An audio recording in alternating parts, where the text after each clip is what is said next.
Like, yeah, all right, that's what I'm doing. But that's the thing. It's not a male thing because look at the women. If the women are true. doing it, Yaya is doing it. Yeah, that's true. Right. If Yaya is doing it, then Daya has to do it. Yeah. You know what I mean? So if you look, they start to push each other, and it's a group thing, man. Yeah. This is the one thing that virus is proving to me is that we are social creatures, but more even than I understood. Like I always understood social creature, but like cats. Yeah. You know, like we mostly by ourselves, and then we go and then see other cats and go hi, and then you know what I mean. That is the most like from my friend on the autism spectrum explanation of what. Yeah, we can. Of what social interaction is. You know how you see someone, but then you ignore them and pretend like they don't exist, like a cat? Yeah, social stuff. Yeah. That's why I like cats. Understand them, understand me, we're cool. Once you want to like, hey. Like, you don't need any validation. Let's get out of here. Right. Let's get out of this. No, it's like, oh, you want to be pet. But I think actually, that's a role we play. You notice like how much Facebook is about being badass and all on your own and not learning something called conflict resolution? No. Do you notice that the last 5 years on Facebook is about not learning conflict resolution? Yeah. It's like, love yourself, say fuck all to everybody else. Right. So do that, and then when you reach 30, realize that you absolutely have no skill to deal with the world in its entirety. And you're like intolerable to be around. And that works when you're 20 and a very pretty woman. Yeah. That works really well. Yeah. Then you hit 30 and people start, you're still very pretty, and then in my eyes actually even more pretty after 30 for women than 20 to 30. If you're 20, don't get me wrong, you're beautiful as well. I'll never say no to anybody. But the shit after 30 doesn't work anymore. Yeah. Like, I see that because like we talk about this, like, you know, like some boys, they're 19, 20, and they do stuff, and I'm like, I don't even get upset anymore because you don't know shit. Yeah. You're 20. Me at 20, I would choke me right now. Yeah. And I would just slap some consciousness into my mind going like, can you fucking wake up? No, because you're 20. I had some kid, maybe 20. 20's giving him a lot of credit. 17, 18 maybe. Maybe 20, but inside comes it's blowing not by 20, me in yeah. Utrecht on the scooter, like actually dings my handlebar on his way through. Well, we stop about 50 meters ahead at a stoplight. And I fucking, because I was like, you know, and I get right up because the kids like yelled some shit as he went by too. Like I was the one in the way, and I'm like, motherfucker. Wait, and so I pull up there, and I'm like, you got a fucking problem? And he looks at me and he goes, what? And then guns it, boom, goes away. And my first thought is, there's another stoplight up there, and I'm gonna fucking kill this kid. Yeah. Right now. This is the only way that I think there can be justice. In this world, yeah. This little asshole is going to go on and do it to somebody who might actually kill him. And I might just kick him off his bike and scare the shit out of him. I might save his fucking life.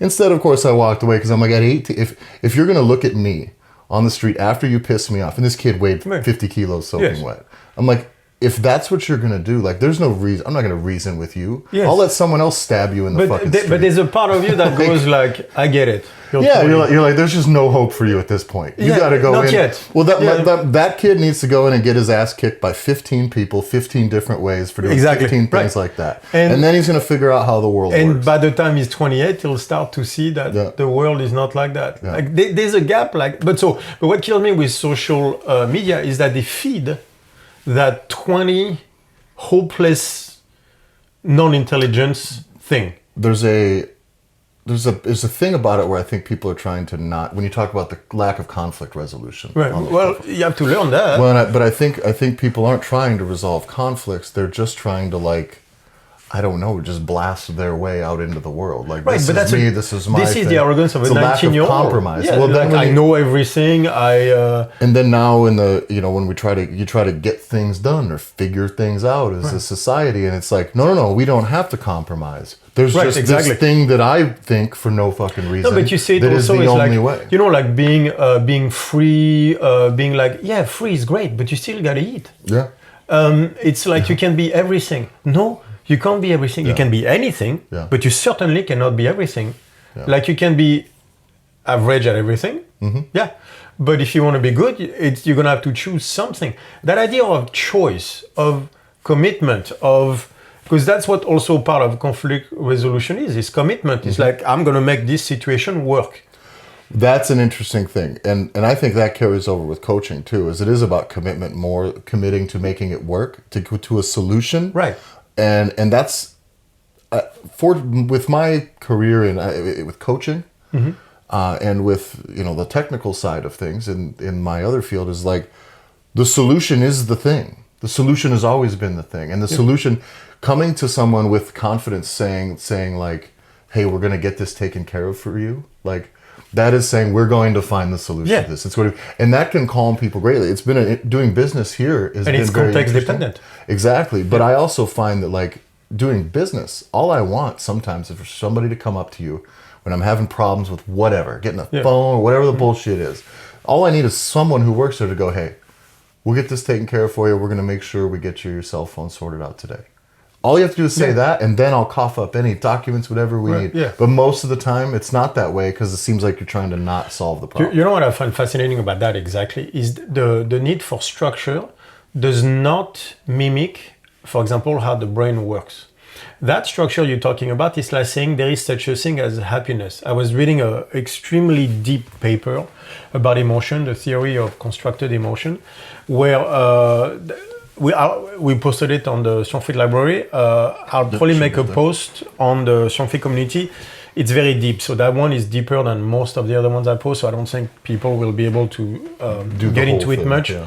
But it's so deep in its meaning, and it was showing that when it comes to emotion, there is no such thing as happiness.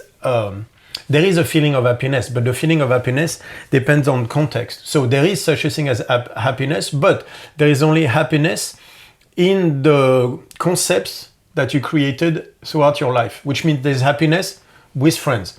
There's happiness in training. There's happiness, with a lover. So it's always framed within an overall experience. A specific. So that overall experience is a concept that you create. Okay. Right. Yeah. Why? Because it's more energy efficient. You have created a concept, being out with friends. Happiness only exists within that concept. There is no such thing as happiness. There is only happiness out with friends, happiness in training, stuff like that. The reason this matters a lot is because what this is showing, and going back Bayesian stuff and everything, is that, for example, there is no neuron designed for emotion. It doesn't work like that. Neurons do, by the way, there's no one neuron that does one thing. Yeah. All neurons do different things. And so it's all a game of networks and everything. And so there's so many concepts. So that happiness thing, it really is more about, instead of it being like one thing, one doorway that you open, there it is. Yeah. It really is, like you say, a full network of experiences. It's more like there is an entire combination of things that are lined here, and then this is the click for that. It's an event. Yeah, okay. In itself. But that's very important because people say, well, you can't measure happiness. You can. The problem is you're trying to measure happiness, which doesn't exist. But if you measure happiness with friends, happiness in training, that suddenly you can measure. Yeah, that's the problem. What parts of your life can you find it in versus just trying to find it? But there is no happiness outside of the concepts you created in your life. So that's why you're going to find happiness in things that another wants, because it's almost the other way. It's not happiness there. It's this creates happiness. Okay. So there's an entire thing there that is extremely deep and very interesting, because it shows how the world works, basically. And it's context dependent every time, which obviously complicates things. But if you look at the problem we have with coaching and all the stuff we talk about, is what do people want? They want a black and white answer to something that is not context dependent. Yeah, totally devoid of any context. Just tell me the thing that makes the thing. Tell me how to hinge and everything. It was like, well, that depends. So what does it mean? It also means that hinging with the empty barbell and with 400 kilos is not going to be the same, because suddenly the event is different. So, but now imagine the complexity. If we start to go into this, that means an event can be a few milliseconds to an hour. Right, and so that means that all those things, every single one is different and requires has different needs. So this is where, like reading that paper, that stuff made me so happy. Is going away from a deterministic mindset. Yeah. Right. And it's that there is nothing exists by themselves. Everything is context dependent. There's a lot of if-then statements that get put in those things. There's if this, then this, if this, then this, and exactly. If this, Like, then this. the stuff that goes, it's all neural networks, all that stuff. Well, that's kind of the basis of something we wanted to talk about today. It was about how taking the wholeness of the event, like when it comes to stress and training and forcing change. And why do we always... So, like, you can see two methods out there. For example, when it comes to mobility, our way is we're going to load, right? We're going to create stress. Like, that's what the openers are. We're going to use weight and we're going to create stress in order to control mobility. That seems to go against what I see a lot of from the physio side, where they do like the small muscles. And then what the idea is really is I'm going to start the position where I'm at very light and work my way forward. For example, if you have, I've heard that many times, if you have, let's say, a problem with your 500-pound squat, your knee hurts or whatever, we're going to go back down to the barbell and make you move differently and then rebuild your squat back to 500. Yep, and then supposedly that at that point you will arrive with a different set of skills right, or whatever, exactly, movement patterns. And everything, right. Why doesn't that work? Yeah, exactly. Does it work? Not from what I saw. I mean, most of the time it doesn't. I do think there's got to be some sort of bit where, like, I mean, it has to help in some cases, or at least get you there, and maybe not. The thing that I see often is that those types of things is you'll recover to that point, and then you may have corrected some movement just enough to get a little bit further, but you always kind of end up in that same place. Right, but you also, what I saw is that people, vast majority, not all people, because some people, as they do that, they'll introduce assistance work and find something they didn't find before or whatever. What I saw is in the vast majority of cases, let's say you have a 500-pound squat, it works really well to 315, and then the same problems start happening again. Gotcha. Like you see that like with tendinitis. People, and then they go back to training, and then tendinitis comes right back, because the faulty movement pattern was not changed. Because the key is you can change the faulty movement pattern all the way up. You can force it differently. Yeah. All the way to a certain level, and past that level, you will revert back to your capacity for tension. Within that event. Within that event. Yeah. Right, because, so let me backtrack a little bit, re-explain a few things, because I think there's a few things worth mentioning. And then the stuff I was reading that I thought was very interesting. So we're going to go back to the free energy principle. So, like the whole system is a Bayesian principle. You get prediction versus observation, right? So what does prediction means? When it comes to the brain, I think also people always misunderstand what prediction means. Prediction is a simulation that your brain makes of the world. Right, we're going back to the theory of mind. I only understand the mind, the world through your own, what I do, through your own senses, which makes sense, right? But even in computer science, we know that. In order to understand the whole, the system creates a model of it. Like it's all this goes back to the same. Computer science is actually helping neuroscience a lot in that aspect. So the brain makes a simulation of what it thinks is going to happen. When I say a simulation, you have to understand, it's not one simulation.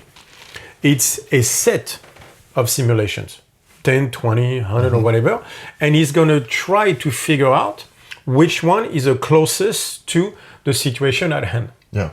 Continuously, from a millisecond to hour to whatever. No, is that a survival thing? Yes. Though I mean, because you have to basically always be reconciling your inputs with what is really out there in the world. That's like constantly the point. We have data, now we confirm. Data confirmed. Like that exactly. That seems to be the only way that we can gauge what is going on around us. And with one goal in mind, how much energy should I spend? What is the least amount of energy that I should spend on this? Right, because otherwise you die. So that's the survival instinct, is always how much energy should I spend on this? This is why, like, there was a paper, I don't know if I posted it if I gave it to you, I'll find it, where they were showing that it was fascinating that human decision making is based on emotion. The second you take the emotions out, the person were making bad choices. like intelligence-wise. I'll find you the paper and give it to you. It was based on specific choices on, like, for example, I can't remember what the test was on that one, but there was another, it was based on computer-specific answers and stuff like that. And the second we took the emotions out, the decision-making was poor. Like, so, that idea that we have to be cold and detached in order to make good decisions, actually, that is completely wrong. Yeah. Just curious, how do they gauge what a good decision is? That based on outcome, or is that based on their interpretation of the? I'll find the paper and I'll give you all that stuff. It depends because they do both and everything. That specific paper, I'll show you what that means. But that's an interesting tie-in because you've talked in the past quite a bit about emotional balance. Yes, exactly. Fundamentally, for learning to happen, at least the learning rate is directly related to the intensity of the emotion. And you know why? Because if you're detached and cold, right? You would spend innate amount of energy solving problems. That is not energy efficient. Mm-hmm. How would you know? And so when that's our system. Yeah. That's part of the system of emotions. Is like, imagine completely detached from everything you do. Like, what if you spend too much energy on that problem? You have to gauge how important it is to spend energy because energy is finite. And there's a removal, as Thanos said many times. there's a removal of your instinct too, I think, by doing that. On top of it, and what are instincts is how much energy can I spend on this. Yeah. So the model, the simulation you're trying to find, that your brain is trying to find, is the one where it goes like, this simulation fits the condition better. That's the whole thing with homeostasis and allostasis, right? Homeostasis is keeping you at the same level, but a much better understanding actually is allostasis. Like homeostasis does not seem, it's right, but it's not that simple.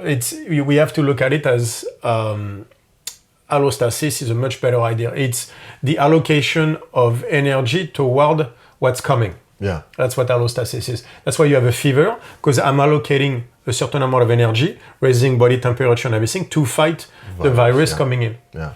That's allostasis. Basically, it's raising your temperature. But I will do that only for 1 day or 2 days. Because then at some point, it's not a sustainable thing. Like that amount of energy. And that's why you need to be in bed, because otherwise you spend energy on other stuff and so like the system gets weaker, and then now you're at rest. Now you can die or whatever. If I put too much energy into it, temperature goes up, I can fry the organs, so that, you know what I mean? Yeah. And so the key is always that, right? And the key to survival is allostasis, really. How much energy am I going to put into that specific thing, right? And so that modeling of the world just by the brain, and by the way, that is, we're talking before I get the observation, before I check that if it's true. Yeah, this all just is right off the bat. The process of making so many simulations for every situation, and by the way, we're talking every milliseconds, every second, every minute, every hour, like for all the events. Below the level of your consciousness also. That and consciousness as well. So like you're continuously doing this from the cellular level to you as a human being. Yeah. So imagine the complexity of the computer. Like that's why I always say the human system is by far the most complex. It's interesting too that seems like how you can just kind of find yourself in a mood or in a way or in a situation, in a specific situation, where like, how the fuck did this get to this? You know what I mean? Where it's like, I was kind of probably already briefed on this one. Like I walked into this, and once these things happened, it was familiar territory, and boom, right back where you were, even though maybe it didn't. Right, but because so the familiar is good, because familiar means I know exactly how much energy to spend in this. But then then we're gonna go, something new happens. That's the somatic error. Fuck, I didn't know what that is, and then that throws everything. Suddenly you go like, whoa! You go from known to unknown. That's scary. Yeah. Because then suddenly energy has to be spent. Right. But so before we get that is new. So before we get that observation, we create a model, different simulation, and each simulation, once is getting confronted with observation, will become a new concept. Because so you don't think in this or this, you think in concepts, you think in events. This thing as a whole is that idea. So you get the patterns, the salience network.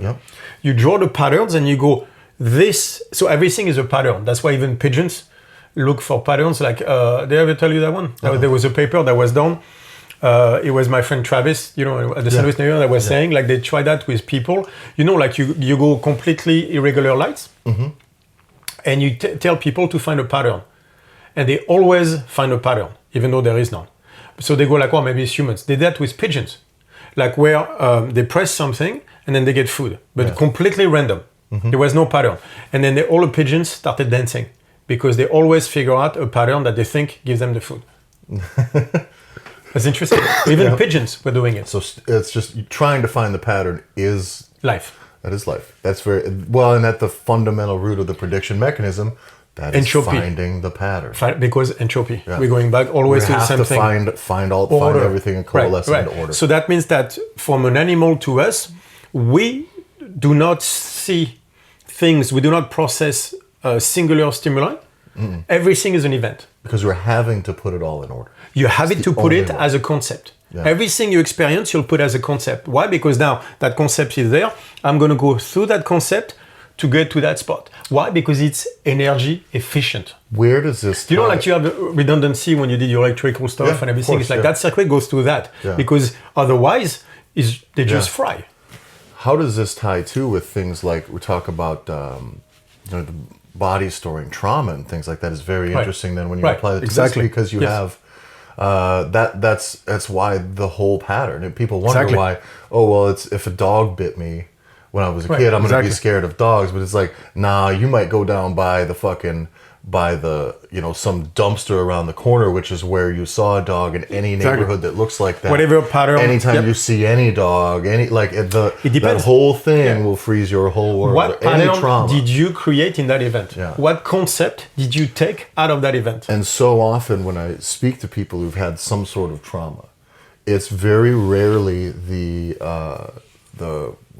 central focus of the trauma that is the thing that triggers the episode. It's some other thing. It's a smell. It's a sight. You know what? Because it's the pattern. Similar. Because they're looking for... Because that was a bad experience that I need to avoid. How do I avoid that bad experience? I need to find the pattern, just like the pigeon. Yeah. And so sometimes that's why the pattern that you found is nowhere near reality. Yeah. But it doesn't matter.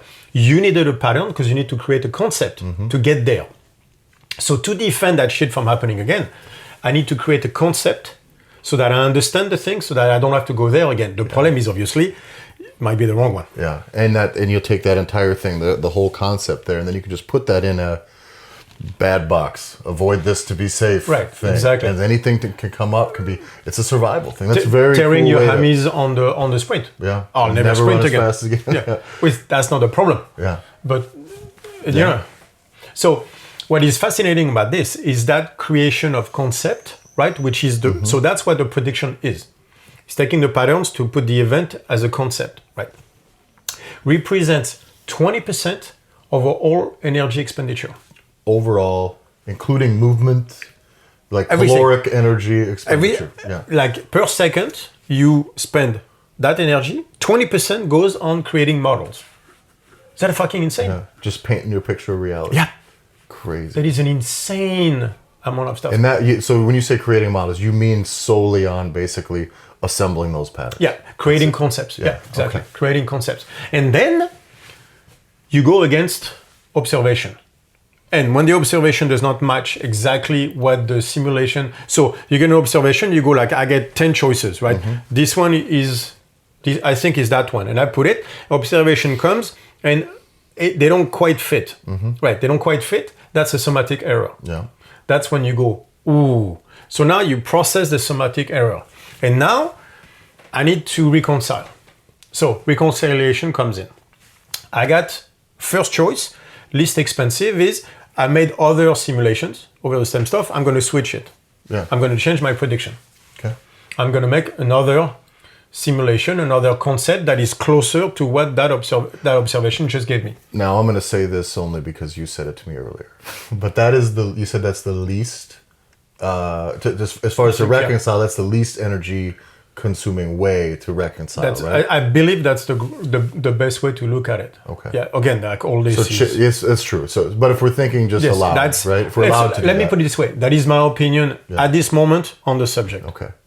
Right, and then after which that, would make sense. You're just changing the prediction.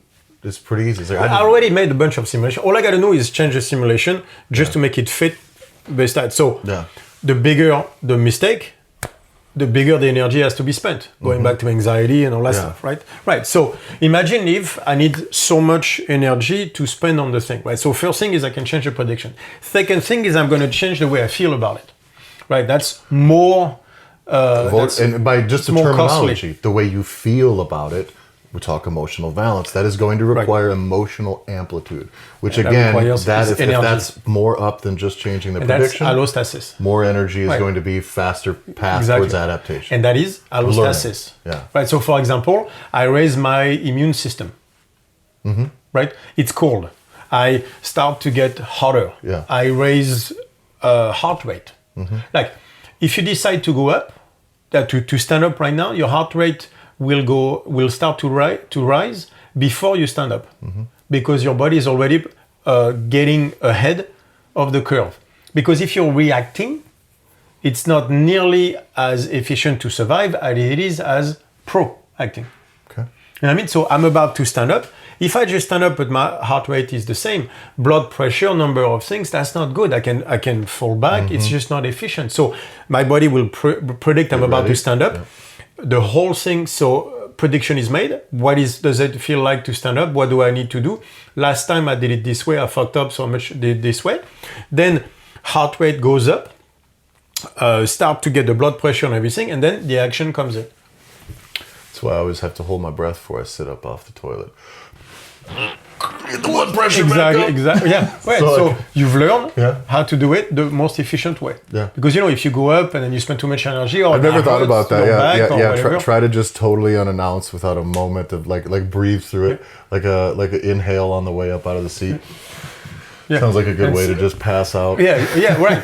So, but you've learned that. Yeah. You probably done it at some point, going, "That was a bad idea." Maybe as a kid. I've been a little heavy. Yeah, exactly. No, but so you've learned patterns. Yeah. Like that. And after that, if that doesn't work, the third way is change the world. Take action, which means this should not be there. I can wonder, why is that? Why this shouldn't be there? Can I reason my way out of it? And if I can't, can I ignore it? I feel a frustration, but can I take 2 deep breaths? Nasal breathing, relax, this doesn't matter. Right? And if it's still bothering me, which means still making me spend energy, then it's worse to me physically move the stuff, which is why I never clean anything. And that's what I always say too. Well, I think it's also important because we always try to fall into explaining these things based on, like you just did, of a conscious understanding, because that's the only way that we reason. Yes. I mean, yes, it is. It's the only way that we reason with ourselves, I think.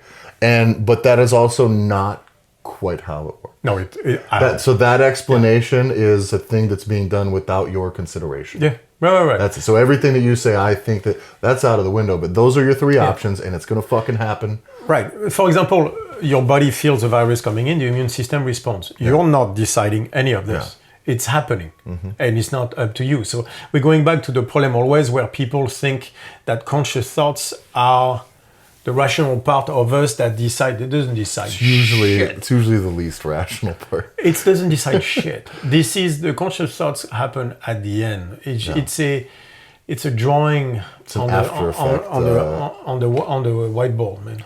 I'm finding more and more as I try to think through some of these things that the conscious thoughts thing, it's an echo of everything else that we had seen. It's like it's still ringing around. How do I figure that out? How do I translate that now? I think it just helps toward the simulation. Yeah. That's all this is. And so, but why does this matter so much? Because I was thinking about that, and this is I was asked a question during the French podcast. I did 2 for 2 hours each. I was asked a lot of questions. Not all of them. I've read a few comments, which I should learn now to do, because some of them I was like, fuck you, dude. That's so fucking stupid. It's also, though, I think, because of the language barrier. There's some, right? And that we don't have all our French-speaking content, is that it's almost, I see it as, it's like we're starting over. These people have no idea where to start. Although I have to say something, because I make fun of the French people, and for good reasons. But I don't know if I'm sure I told you that, like, it just takes 5 years for the French. Okay. Past everybody. I mean, it's like CrossFit, Europe 5 years, France 5 years. Yeah. But like now, like the last 2 seminars, especially the last one, they've been really good. And I've seen a completely different texture of conversation now. Yeah. It's like those podcasts were good. Those were good questions. Yeah. Like better informed questions, not Same as thing- far as we are right now. But same thing with the seminars. I remember when Julian comes back from seminars, I always check in. Because they're doing the social media stuff and promoting them. I always want to see, how was it? Did they know a lot? Did they not know a little? Are the podcasts educated or come through from some, like, we try to figure that all out. And the last two ones, and the last one included, I check in and he's like, really fucking good. Like capital letters, really good. And, but it is interesting that you can't drop the conversation. This is what I always think about. You can't drop the conversation that you're having today, right now on this podcast. It's really hard to drop that in front of someone who's never heard of anything that you've said before. Yep. What? You know what I mean? Like, this is always the challenge, is where do we start? And we talked about this the other day. I don't even know if we've mentioned it since then. Yeah. Is that when we had a conversation, like, it was a pretty good podcast episode. And I got to thinking, like, Jesus, if we didn't have 100-some hours, 125 hours of podcast material that framed one up. I don't even remember the episode, but it was something that was very much built on lots of foundation material. And Boredom one too. Yeah. And like, where do we? It's a very interesting challenge. You'll get questions that'll start very fundamental because people haven't walked down the road very far with you yet. Okay, I understand that completely, and I enjoy that moment where people are starting to discover stuff. The only thing where I will disagree with people, and I had that on a couple on the French podcast, is like, then ask better. Yeah. Learn fucking matters. Going back to conflict resolution. That's exactly what I was going to bring up. Learn matters. Yep. Then.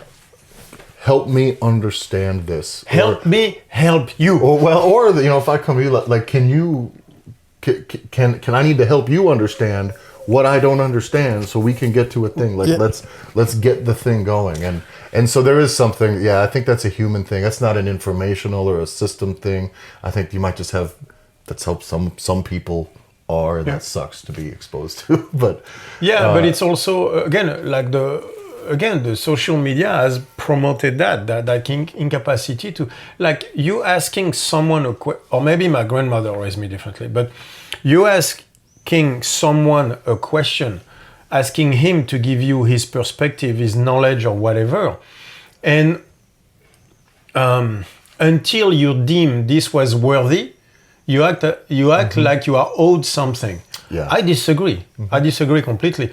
This is something we've seen a lot, is that, like, the reason I think I'm doing better with a French crowd now, because at first they were very dismissive. Like, Jack did a video of me saying Greg Glassman does not like the CrossFit Games, a lot of stuff that apparently I was right on. It's funny how that works, right? Yeah. Apparently I was right on a bunch of stuff. Yeah. You know, when he said, like, when I said do strict pull-ups, and Greg Glassman actually said like, that. Yeah, do strict pull-ups. Yeah. And not keeping, seems I was right.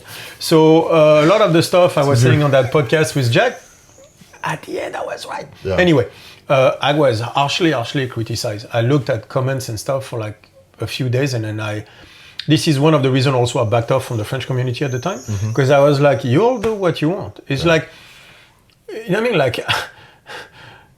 you're not doing me a favor by listening to me talk. I'm doing you a favor, or at least we're doing each other a favor.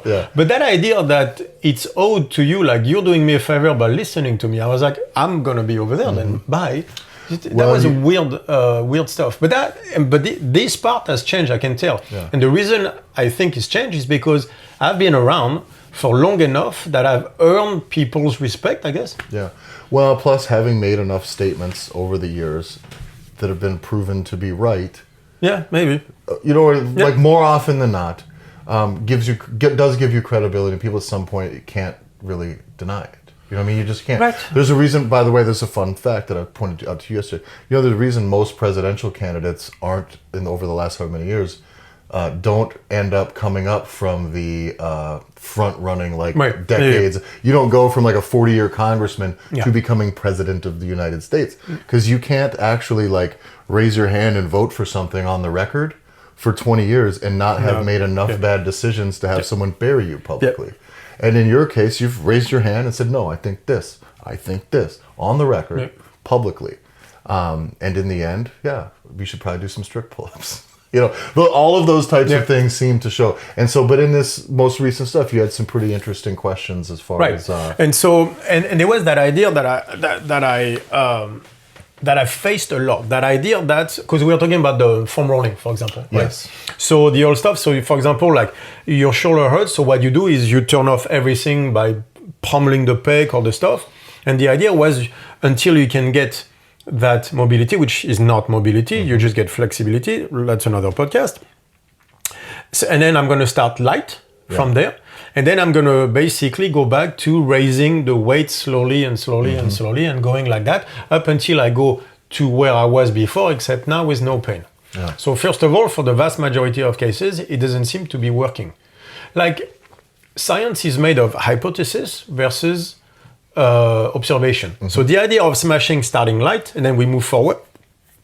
When does it work? It works like stuff like that works extremely well after surgery, for example. I also think it also works if your targets, whatever, if you're going off of objectives, you know what I'm saying? Right. That does work because you're like, I have some pain and when I get to this position, that might be the only thing people think of it in. No, and they go in and they go see somebody and I do the foam rolling and I do the thing and I can be in this position. They're like, yeah, it'll be long. But you can start to move without pain. Right. But that's true. Like, for example, something there. I go against the wall and then my arm is here. Yeah. And I'm like, I went to the physio and then now my arm is there. Yeah. See, it works. I'm like, okay. But so we go objective-based thinking, yes, it works that your arm go from here to here. Now, the problem with that is that you went to see the physio to get your arm there so that you can press overhead without pain. But then the second I put weight, whatever got you from your hand here to here is not valid anymore because that's not the same event. Plus, nobody ever got jacked doing this shit. So never gonna get huge. Right. So, but the idea is I'm going to work the small muscle first to get to here. Then I'm going to go here, and then the large muscle groups will follow the path. The problem is it doesn't work like that at all. And that's why in the vast majority of cases, what do we see? It works for 6 weeks. Now your arm is here. Right, and then you can go overhead, and now your arm is overhead. I'm like, great. The second I put weight, you go right back to where you were. Yeah. Because there's the problem of tension. Is that the large muscle group, the only time they progress is through tension. Well, it's like putting on unbalanced tires, brand new unbalanced tires on your car. Like, all right, here you go.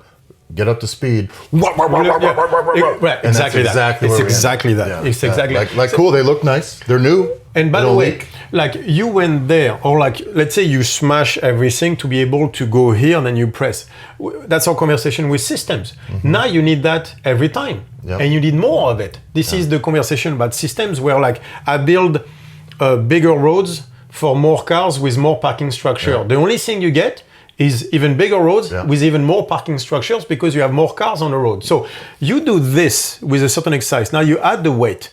More stress comes in, you need to do more of that. And eventually you're warming up for 45 minutes. And I think the thing to know when we talk about the systems in the car, people would point this out to me as well, is they say, but still whatever it is the thing. So if you because someone made a really good point and said, but almost every one of these cities in the Netherlands, every time they build a new big bike infrastructure thing, or like in Utrecht, right? The big underground parking garage at Central Station.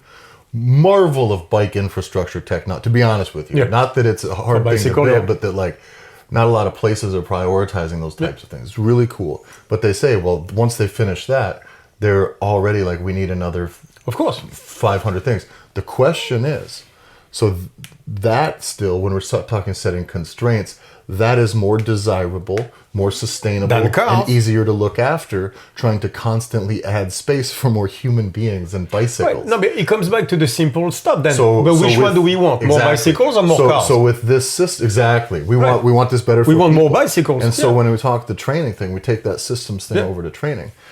So we get into the little muscle stuff, and that needs more and more and more of that, and for you to be able to press it all, and eventually it doesn't work anyways, that sucks. But so you get into structural work. You're going to need the structural work always. Right. But the fact is that structural work isn't going to fucking be because you need more going forward. That's the game. I like the car and bicycle. Okay to keep going. I like the car and bicycle stuff because it's the same thing. So you have two choices. You can do more of that. Right, and eventually reaching a point where to lift more weight, you have a problem, or you can have more structure, more muscle, more large muscle, more stuff.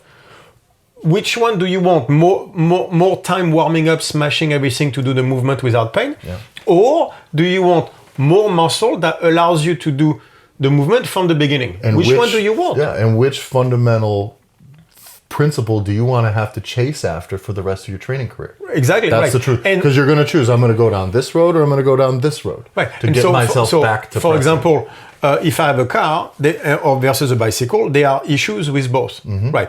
Car means gasoline, means pollution, means not being able to go everywhere, means having to park. Yeah. Yeah. Bicycle means not as fast. You're in the wind, but the gasoline is you. You can park anywhere. I mean, so this means 45 minutes to warm up and has a low glass ceiling. Yeah. Faster, you get there faster by doing this. Your shoulder moves better, but you still can't press for shit. Yeah. And without being able to create the proper tension, you have a low glass ceiling. You won't be able to go far. Yeah. But now you're 1 year in, and at least you can snatch the barbell correctly or whatever, or 6 months. So it was fast with a low glass ceiling, right?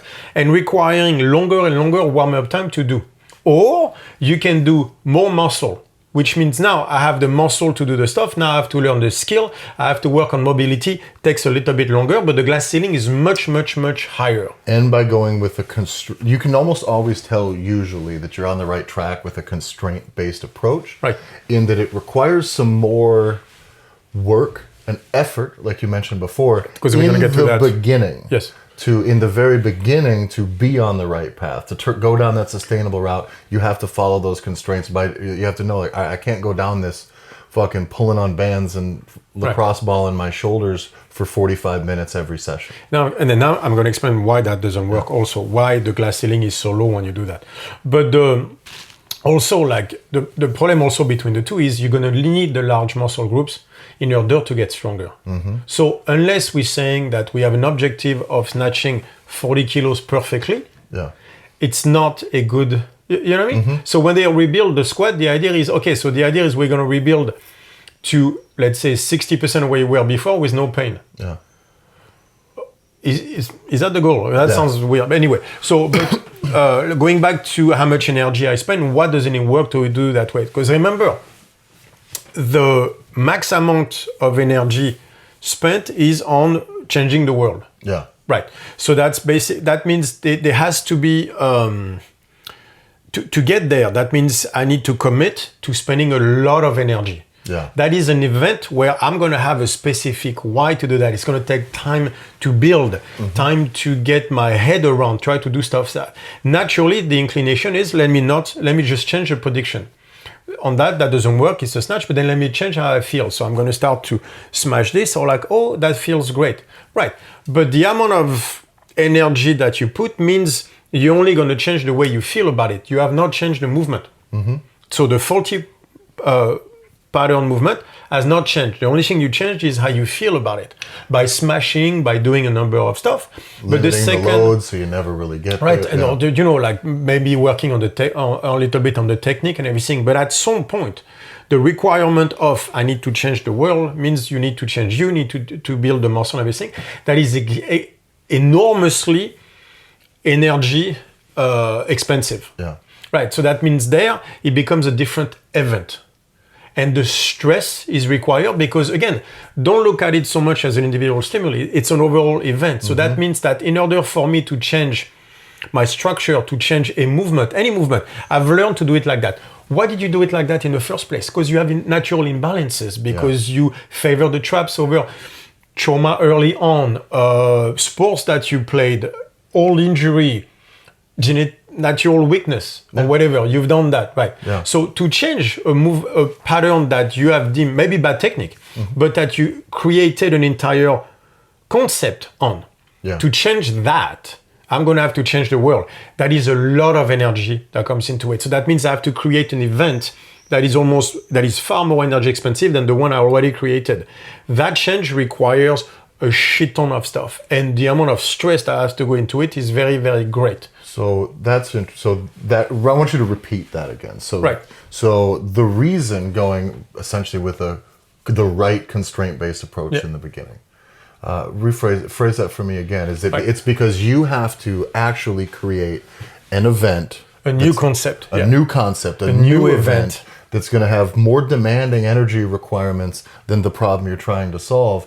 And that's right. Or the problem you think you're trying to solve. Because otherwise, every single time so you start with a lightweight, it's not very energy expensive. Yeah. The second it's energy expensive, you're going back to the event that you created to deal with that in the first place. Yeah. And that's why people fall right back into it, because you created that event at the time with specific, let's say, imbalances. Yeah. Let's say you fuck up on the snatch and you all traps, you don't have enough flats. So the second you're going back to the energy expenditure, to that weight, you're going to right back to the event that is there for you to help you and everything. Fortunately, that's the wrong one. So to change that one, that means that I need to be able to not go to the traps, to go to the lats or stuff like that. To build the lats, there's an amount of energy that has to be spent on this. And I have to recreate an entire new event, new concept to replace the old one. That's to change the world, to make the prediction fit. That is extremely energy expensive. The stress is going to be much higher. Yeah. But that's the only way you make progress. Yeah. Otherwise, you're going to... So that idea of going just there and starting light, it's not that it's lazy, just it's not energy expensive. And it's just not the same thing. Right, but so you cannot change... So imagine, like electrons, they jump from state to state. Mm-hmm. Like they don't, they don't go from here to... They go from here straight to there. Yeah. They jump energy levels. Imagine if we have a 1, 2, 3 that is a bit like an electron. You don't get to go in 2 and just ease your way into 3. It doesn't work like that. If you try to just how you change how you feel about it, you will up until a certain weight. But then the demand of energy forces you now to go to the next one and to go to the next one. That massive amount of stress has to be created. So that means that massive amount of stress, energy being spent means more muscle being stronger, being, like neural output, like performance box, all that stuff, right? That means that no matter what, in order to make progress, you're going to have to go toward that performance box that requires a massive amount of energy being spent. That idea that you can go there in a non-expensive way is wrong. That is not how this works. All it's going to do is make you try to change the way you feel about it. But it's not about changing the way you feel about it. It's about changing the movement, changing the world. Mm-hmm. That's what you're trying to do. Like change your body so that it fits the new. So you're creating a new you. You're creating a new concept, a new event, a new person. That requires a lot of energy, right?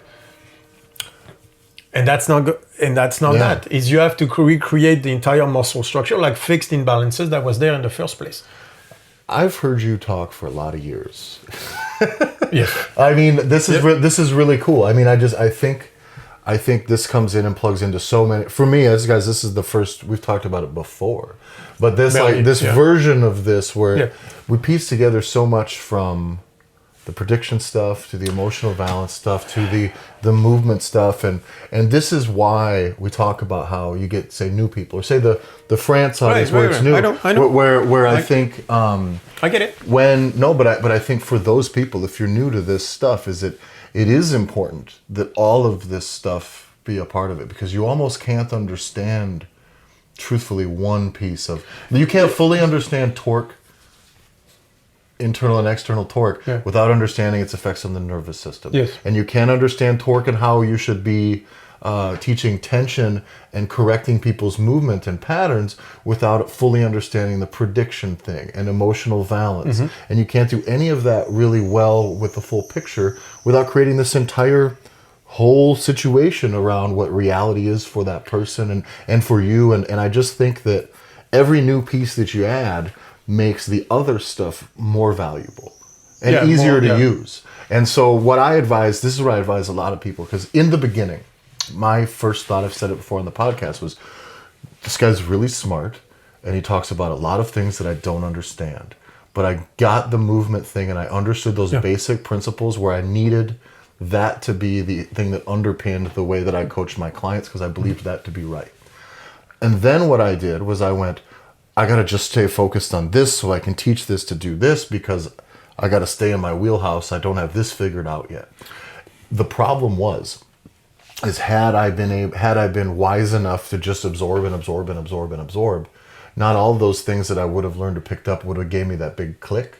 Yeah. But we've had a few moments in these last few months of podcast episodes where you'll drop something and I go, fuck, I understand this thing that we've been talking about even better now. Like, that's how it like works just too. one little piece. It's a slight little extra context, a little extra angle to That's look how at it it. works. And I think, so for everybody, we'll have episodes. I remember the what was it, the pain cluster types? Or was it the alleles?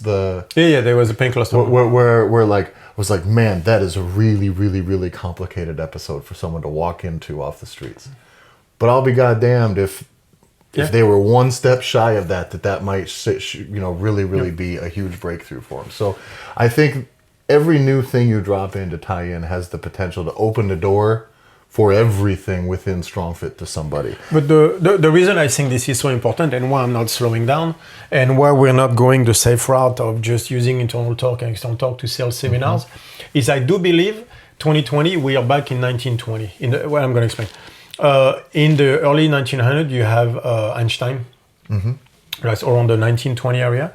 Einstein changed the world in a much deeper way than we understand. Most people assume like, Einstein equal MC squared. No. He went the guy from the bagels. Yeah. You with the crazy hair.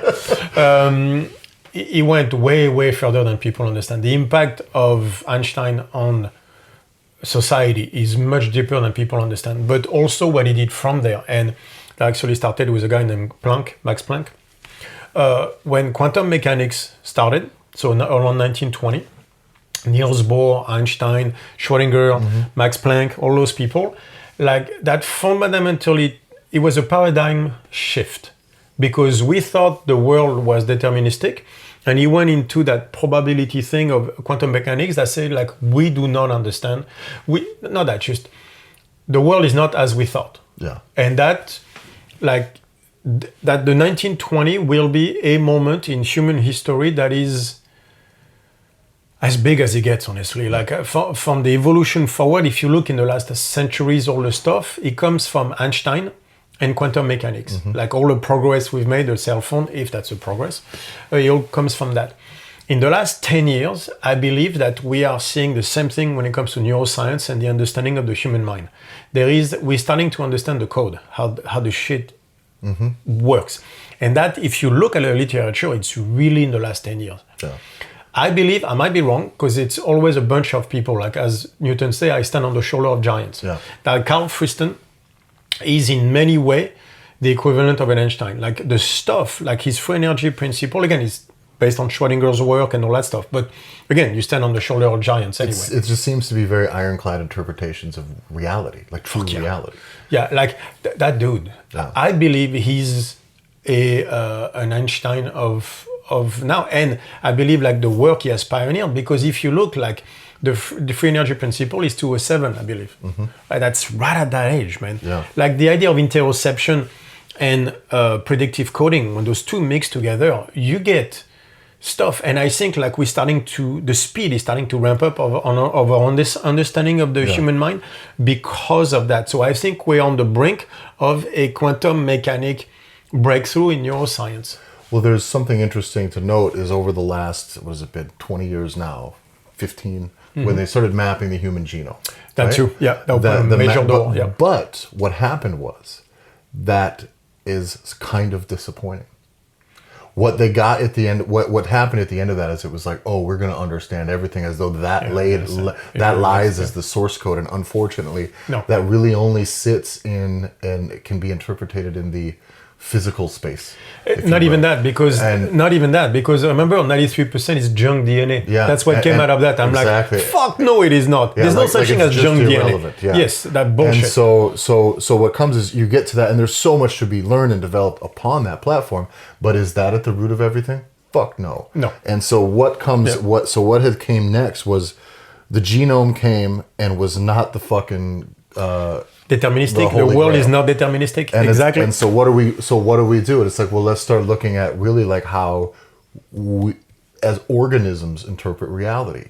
let's figure that out. But by the way, And epigenetics. Everything is an event. Yeah. So we looked at DNA like it was going to be our savior because we wanted the world to be deterministic. We want the evil emperor. I want to just be able to copy and paste And people. just press that button. There's a problem, I just go bling, and the problem goes away. I want the evil emperor. Yeah, delete your fat, delete your stupid, and now I'm skinny and smart. Yeah, exactly.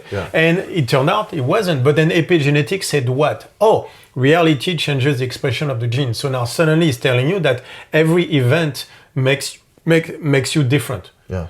No shit. Yeah. But you see, we're going back the other way. Yeah. Which is what people want. People want, there's happy, and then there's circumstances where I'm happy. It's the other way. It's the event. So it's your construction of the concept of happiness that creates happiness. You created the concept for happiness, and every time you go into that specific situation, you create happiness. So you know what I mean? So it's the other way around. That it's the same thing for genetics. Like it's not like there's a gene that makes you gay. I mean, like there's a gene it does that. No. Epigenetics shows you that the event changes your way to deal with it. Yeah. It's a Markov blanket. Yeah. I'm just reminded when you mentioned that. We're almost wrapped up, I think, or near. Yeah. But I walked into my kid playing the Xbox last night. Yeah. And it was the funniest shit. He's talking to his friends and he says, well, I think we can all agree that one thing is definitely pretty gay, and that's being gay. He has a point. Yeah. And where that fell in the middle of the conversation, while shooting people, I can only imagine what somebody said before that. But all I know is hearing that, I was like, "That's funny." Yeah. It's in no way is it offensive. I'm guessing you probably said it in response to someone calling something that wasn't gay. Exactly. And I'm like, that is fucking great. At that point, I was like, you know what? You're not playing. You're not playing too much. Exactly. You're doing all right. I'm raising a good kid. It's all good. But where I was before. We're going under the DNA thing or what further is out there. But sorry, that was a pointless redirect. But, no. It was just me suddenly. But I think, I don't know. I just think, and I don't know what's on the other side of this. Even if there's anything to be, that's what's interesting, is people come to the understanding of Friston's free energy principle and really the prediction nature of all of this. Yeah. Can you put a product or a price? Can you even envision where anything within this can become monetized quickly? And it's like, well, no. And so you wonder why it's slow going. But look how long it took for quantum mechanics before we could make the iPhone. Yeah. Eventually, but look what it means for schizophrenia. Look what it means for nutrition, for training. Like the door this opens. Like epigenetics alone tells you it's not that simple. Yeah. Like you know what I see as the financial venues from all this is, for example, to be able to say, I can get rid of anxiety. Like one of the ladies that I'm helping with has her antidepressant medication. She went for 300 milligrams to 150. And right now, 4 days later, she had barely any side effects. She thought, I kind of felt the fog and she was complaining about it. I was like, do you understand that shit can land you in a hospital normally? And she's doing Disney December and she said, like, suddenly I was so happy. She said, I got emotional, started crying because I could see the light at the end of the tunnel and all that stuff. And I did it through the nutrition protocol, Disney December, and the correct and some burn the question training, but just through running. Yeah. And we are slowly but surely tapering her off her antidepressant medication, which she was taking a lot of. Yeah. Right, but I didn't do it by switching from one pill to the next. No. Because that deterministic mentality that, like, you know, the brain is one stimuli, like when you just change your chemical reaction or whatever. You will only end up further down that road. That's the thing. With another pill. Anytime, that has other side effects. Well, and then we start mitigating side effects with side effects. So you have another pill, it's not... Another pill. Or it's not working, you take more. The doctor told her she'd be on it forever. Mm-hmm. Yeah, that is what... If you're going to get on, they'll tell you that now. There's no fucking around. They're going to say, you're going to be on this, it's going to make you feel better, and you're going to have to just take this now. Just take this now. Yeah. They told her, the doctor told her she'll be on it forever. Yeah. Right, so this is the financial avenues we can go down. Then same thing for anxiety. Same thing for like you can't have dairies. Like people say I'm lactose intolerant. Okay, but many times through the protocol and a specific, for example, we had a case where some people could not touch milk. Yeah. Like super lactose intolerant. I make them do a burner question sessions and they could gulp like half a liter of milk right after that and have no reaction whatsoever. Yeah. Many people on the protocol started lactose intolerant are not lactose intolerant anymore. Yeah. All right, how do you explain all this? Like for example, the carnivore diet and autoimmune disease, there is something there. Yeah, absolutely. Do I recommend the carnivore diet? Absolutely not. Although it kind of fits during the protocol. There are a very high percent. There's a Venn diagram that's going to cover a lot of it. We're all going to be in the carnivore. I just don't want protein during the day. But outside of that, he could fit within the stuff. But the fact is, no matter what, people with autoimmune diseases have said the carnivore diet works for me. Psoriasis is better. Like a number of stuff like that. All right. So, I mean, and that is a diet that has been like pummeled by nutritionists saying, how dare you, it's a fad, it's dangerous, potentially dangerous because you can't just eat meat. Like the human body is not designed like that. But that's my point is, if we understand the why the carnivore diet works, then we could remove the danger of it, which is not eating anything else. Yeah. And make it work where people with autoimmune disease still get the benefits. And I think understanding why something works is something that we get to a lot with StrongFit. Is understanding why something works isn't just for its own sake. It's because when you boil things down to that point, and what you end up extracting is something we talk about is a universal truth. So we have everything that we talk about from Charles Munger's stuff to these things to, there's a reason we keep bringing up infrastructure when we talk about training, because those things, those patterns matter. There's a reason I got a fucking book on industrial fucking like industrial systems management, like global economic things in massive industry, because the games and strategies within this book are every single one of them I look at and it's like that is fucking in everything. Like you can just see the strategy, the mindset, the thing, and I find so many good analogies or ways of thinking by looking into those things, because I don't need to figure out just like you're not just going and have your nose in neuroscience. You have to try to find out what's at the root of everything and everything that you're doing. Yeah, and without the base in physics that I have, it wouldn't work because I had to read Schrödinger first, and without my base with people, it wouldn't work. Because my base with training allows me to understand all this. Because when you talk about stuff, I can get a concept out of it. If I'm good at things, it's concepts, because that's how the brain works. And because my body works well. If I was out of shape and sick, I would not be able to be as smart as I am. And in boiling down to those universal truths, to wrap up, this is exactly what we talk about that is what finding the pattern is. So as a human, our job is to coalesce all this information, find it into a pattern, to paint our picture of reality. And if I find a thing like, say, the infrastructure with cars versus bikes and what that means, that's a universe. I found that pattern now, and I can now apply that to lots of other things. And I just think that's very interesting. Getting at to the root, to the universal truth.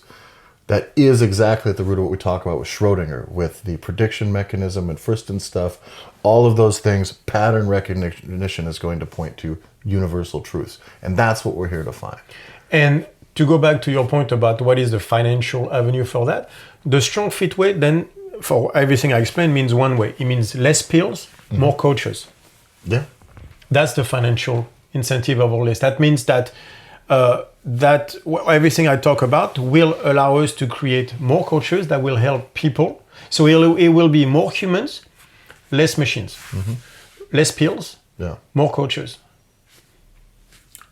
It's a world I could get behind.